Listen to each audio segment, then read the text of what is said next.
Welcome to the latest edition of The Good, The Bad, and The Ugly, brought to you by the 5 Reasons Sports Network. I'm your host, Jonathan, aka 3-Piece Combo, and in today's segment, we're going to be getting into the Heat's last game versus the Chicago Bulls. Now, as you guys know, the Heat were finally getting past 500. We were one game over 500 going into this game into Chicago, and we were missing our second All-Star. Bam Adebayo was missing a couple games with that tendonitis in his knee, so we were going to have to see if Jimmy Butler was able to deliver, and if anybody was going to help him, who was that person going to be? Tyler Herro, Kendrick Nunn. We learned that it was going to be Goran the Dragon Dragic. So it was a fun game to watch. Goran killed the fourth quarter, but let's get right into it. Let's start off with some of the good. So we'll start off with the good.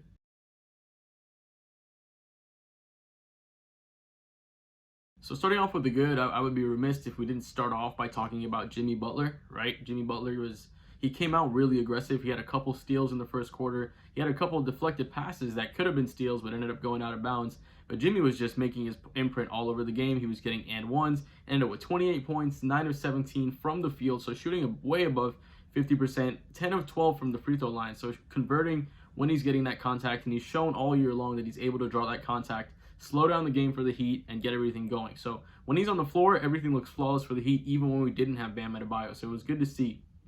Second good part about yesterday's game, Duncan Robinson. I liked what he did, even not having that dribble handoff with Bam Adebayo. He was still able to get shots off. Took 5 for 8 from three-point line, ended up with 15 points. Also got 5 rebounds and 3 steals. The reason that's so important is since we're going against a big team in Chicago, we're gonna need without Bam Adebayo, we're gonna need somebody to rebound the ball. Duncan came out, he got a couple extra rebounds. I liked how he was aggressive and hunting his shots.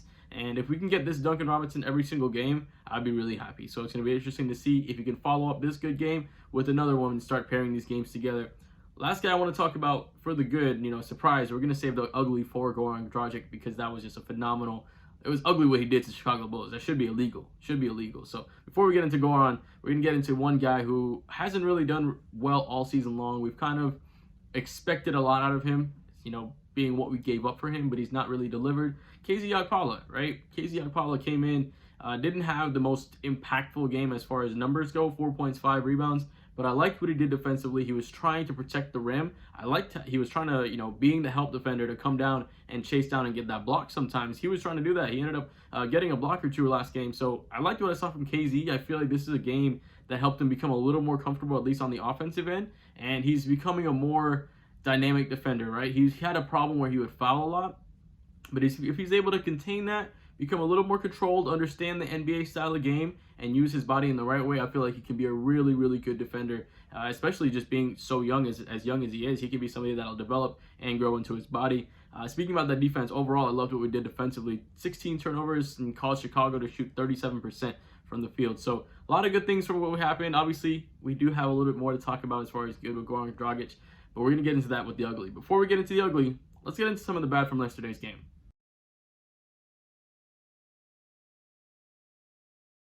So getting into yesterday's game, it was apparent, right, that, when Jimmy's going to be off the floor, we didn't know who that guy was going to be. And for the first 3 quarters, it was no one, right? The first first bad part about yesterday's game was when Jimmy's not on the floor, this team does not know what to do offensively, right? Tyler Herro is coming in, and he's part of the bad too, right? 4 points, 1 of 7 from the field, 2 of 4 from the free throw line. I mean, you came in averaging 90% as a college player, and now you're going 50% on the free throw line. You can't be doing that. And then 0 of 3 from deep, right?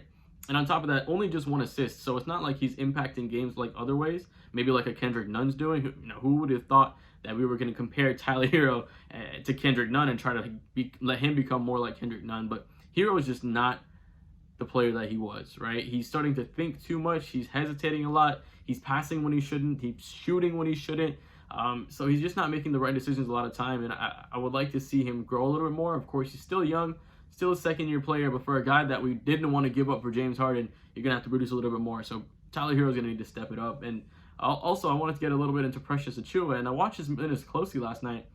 I'm not too sure what he did bad yesterday, in last game. But it's apparent that Spo doesn't really want to use him too much, and when he makes a mistake, Spo just yanks him right away. He's almost getting the KZ Okpala treatment, and it's showing that some of these young guys, the KZ Okpalas, the Precious Achiuwas, they're really missing the G League, and they're missing that summer camp, and they're missing that long off season. So we'll see if they're able to recover some of their value this season, right? Be able to make a real impact, especially come playoff time, if these are guys that can get significant minutes. But if not, we might just have to wait till next season if they're not traded by then. But yeah, not too bad as far as the bad goes. We ended up getting the win, 2 games over 500.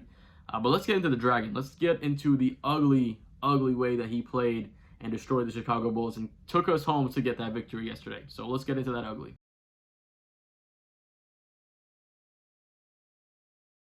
So getting into the ugly, and we're gonna talk about Goran Dragic, the Dragon, the ugly display that he showed the Chicago Bulls. I mean, if you're a Bulls fan, you're probably hating that guy right now, calling him a random scrub bull killer, right? But man, what Goran did yesterday was absolutely ugly. He just destroyed the Chicago Bulls. He embarrassed it. If I'm right, I think he by himself might have outscored the Chicago Bulls. If not, it was pretty close, right? But he had 20 points in the fourth quarter, adding himself to a pretty great list. If you talk about one of the greatest Heat players of all time and Kelly Olynyk, and then this one guy named Dwayne Wade, right? These two guys were the only guys that have scored 20 points in the fourth quarter for the Miami Heat, and Goran added himself to the list, and that was just a phenomenal performance. He was hitting threes, he was hitting turnaround jump shots in the mid-range, step-back jump shots in the mid-range. He was doing everything you wanted him to do, and with Jimmy having to take a big load of this game, coming out really hot, we don't know how much legs Jimmy would have had left, right? We don't know how much he would have had left in the tank, and thankfully for us, thankfully for this Heat team, and thankfully for the Bam Adebayo sitting on the bench, Goran Dragic was the guy that stepped up, delivered 20 points in that fourth quarter, and took us home to the victory. And honestly, you could not ask more from Goran Dragic tonight. I mean, he didn't have the best first 3 quarters, but he delivered when it counted. And when it counted, that's when he made us win that game. So the ugly, Goran Dragic, thank you for delivering those 20 points. Is he the best Heat point guard of all time? We seem to have a little of internal dispute in the 5 Reasons Sports Network, between Greg, Ethan, him, or, between this Goran or Tim Hardaway or one of these other guys. So I want to let you guys know. Let me know what you guys think in the description or in the comments. Do you guys think Goran is the best Heat point guard of all time? Or do you feel like it's somebody else? Maybe one of the older guys that were playing on the Heat. And also, if you guys think that there's anything that I missed as far as the good, the bad, and the ugly, also comment that down below. And I want you guys to like, subscribe, and I appreciate you guys checking out the video. Thanks for checking out the good, the bad, and the ugly, brought to you by the 5 Reasons Sports Network. I'm Jonathan, and I hope you guys have a great day.